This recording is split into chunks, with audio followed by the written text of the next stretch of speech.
สบายดีใช่ผู้ชายเจ้าเด็กบ่มา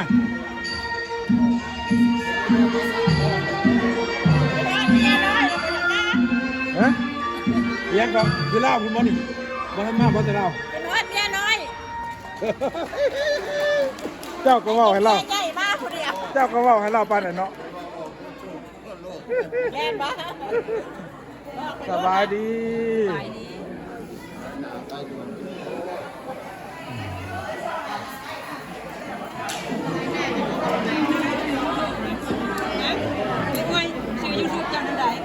อันโอบีพาเราที่ข่าวเบิ่งส่งน้อยๆบ่เป็นนั่นคนติดตามได้ใช่ไหมล่ะคนติดตามได้เลยคนก็มากมากเลยได้จังว่ามันปากก็มันต้องได้ปากได้บาดนี้ได้เท่าไรล่ะซับคนติดตามบ่หลายดอกซับบ่หลายเพราะหากระเหตุบ่หลายดอกก็เห็นเจ้าแพงเด้องานยังมื้อนี้งานยังนี่เขาสมาคมผู้หญิงสมาคมผู้หญิงเนาะมื้อนี้เนาะจำเมืองโลหักแพงเด้อเอ้าแพงเจ้า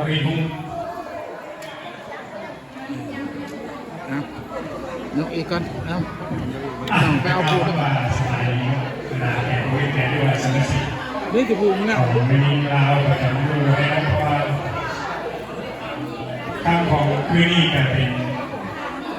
บุญสมคมไม่ยิงลาวตั้งแต่ของโลกด้วยความขอบใจนั่นเวลาสมาชิกได้พี่แล้วก็พี่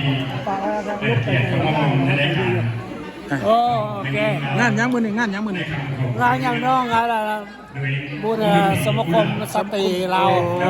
อยู่เมืองโลกเนาะอยู่เมืองโลเวลเขาแล้วก็ซัดจุดซัดนี่แหละบุญสมาคมแต่ว่าไม่ได้เป็นทัวร์กับฟังความเมียนะแต่ไม่ได้เป็นต้นไปคิดว่าเจ้าจะมาเสิร์ฟกันเนาะเมียใส่เจ้าก็มาเสิร์ฟกันเนาะไอ้ฟังความเมียได้ดูดีไหมฮะโอเคว่ามาในที่นี่ท่านเนี่ยเราไปเนาะประเดี๋ยวฟังความเมียคนนั้นจะเรียนเนาะผู้นำเงินหลายกลุ่มผู้นำเจ้าสู้เขาว่าผมเศร้าไก่นี่อาเสียใหญ่รถแค่บ้านเขามืออื่นคนมาได้น่ะง่าเอามือให้เอามือน่ะมืออื่นห้ามได้เขาว่าวันยังมือนี่มาได้มืออื่นพรีบอกแล้วพวกเจ้ามามือนี่งานยังนี่งานมาเตอร์สเตย์งานสมาคมผู้หญิงสตรีผู้หญิงเนาะไม่ว่าคือจริงว่าเป็นประมาณ5 นาทีไม่ใช่ถึงกันเปิดรายการแฮปฟันขอบใจสมาชิกท่าทีมีอาหารก็ไม่ห่วงเลยแต่ในการมีเป็นอย่างอื่นเลยนะแต่ว่าลงเปรี้ยวผิดปากเราไม่เนาะแต่การมีพวกนี้จอดขอไปเราไม่เนาะว่าเจ้ามีจอดโดยขนมจอดมายันตั้งหลายไม่จอดไปตั้งเพื่อนหน่อยไปเอาลายใช่ไหมไม่ใช่เป็นไรขอบใจนะบรรดาพี่น้องขอบใจนะพี่น้องตัวเสียสละเวลาไปเนาะคือเราโบมาแสดงว่านี่โอ้ยลืมเอาเส้นหลักกว้างให้มันขึ้นยันคนทำหนักยันใช้คนทำหนึ่งปีนี้เป็นปีที่12สบายดีประมาณ150 ครอบครัวทางประธานสนใจกันว่าเป็นสมาชิกหรือว่าสามารถมาเป็นสมาชิกกับพอแต่หาเงินนี้จัดซึ่งเป็นประธานสมาคมไม่ยิงลาวปัจจุบันมาวันนี้ทางประธานผู้ใดสนใจเป็นสมาชิกแต่ขอเชิญที่กองนั้นทำคณะไม่ยิงลาวของพอทำไมเนาะอาหารกระไรพี่น้องคณะนี้ก็ว่าอาหารหลายผมแอปหลอกแอปโลดชิคเก้นวิ่งนี่ทุกอย่างพี่น้องเลยเสีย$25แล้วเขามากินโลดได้กินฟรีเลยพี่น้องกินฟรีการกินโมนั่นแหละข้าพเจ้าขอตามมาไทยกินฟรีนี่นะสบายดีเบิ้งเดี๋ยวโอ้ยงามหลายพี่น้องเจ้าเห็นงามหลายผมขอบใจกับพี่ได้มากงามหลายสบายดีเจ้าโอ้ลองทานโมซี่เนาะเจ้าญาติไปอยู่ส่วนขายแล้วบ่เพื่อนอยู่หัน ายไปเลย เอ้าแม่นบ่ ขายไปซื้ออยู่เต็มสปอร์ตอ่ะ โอ้ให้ก็มันอยู่นอกโอเคโอ้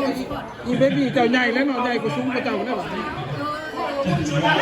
ฮัลโหล ซุ้มกว่าเจ้าได้เนาะ บอกบริสุทธิ์ ไม่ได้บอกอะไรเขาไม่ได้ ยั บ ง อก ซ้ำยังกับไป การเล่าการมา จบละที่หน้าเด็กเลยนี่ โอ้ดีใจได้ดีใจได้เห็นเจ้า แล้วไป มอง ละ ภาพบ่เห็นเนาะ ยังตอนของสู่เวลา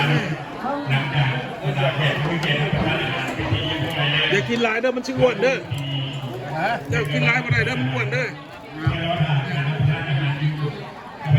อาคีพให้ก่อนในนี้นะตัวไหนนี่ได้เอาตัวไหนก็ได้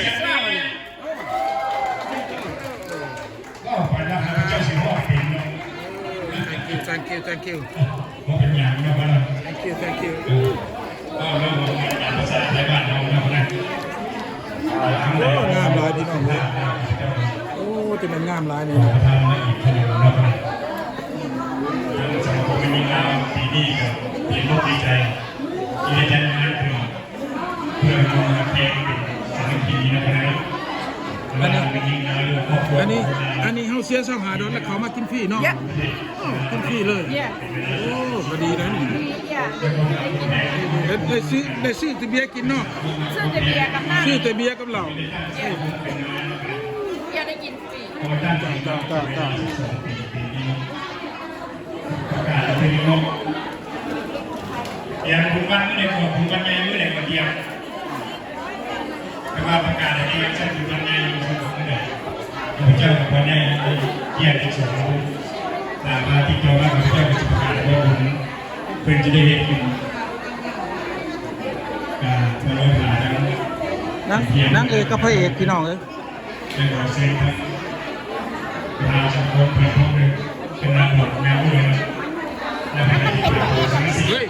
รักษาเนี่ยเฮานะจะให้มันเสียของเฮาได้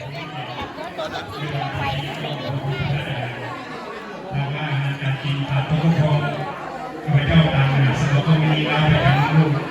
ก็ขอกราบขอพระแล้วแต่ดูไม่เกียรติอะไรนู้คุณมาก่อน เจ้า ประธานก่อน มึงบ่ได้ไปหาแม่มึงบ่ อ๋อไม่ได้ไป คุณมาก่อนกับกินก่อนนะคนนึงคุณมาก่อนกับกินลูกแล้วก็ทุกคนทางสมุทรมีแล้วก็ขอพระไทยมายังไม่มี งานยังนี่งานยังนี่ งานสมาคมยิง สังคมนี่เนาะโอ้ ฝ่ายไทยมันถูก ดีใจดีใจมาพบกันดีใจเด้อ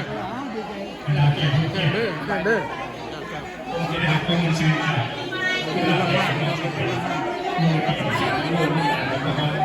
เป็นไปเอง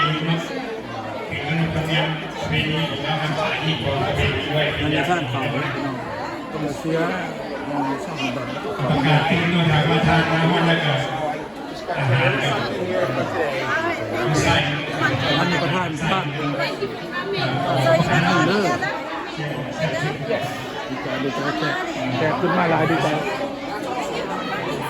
สบายดีอยู่ดีไม่ให้บอกจะเป็นหน้าคนเก่าเลย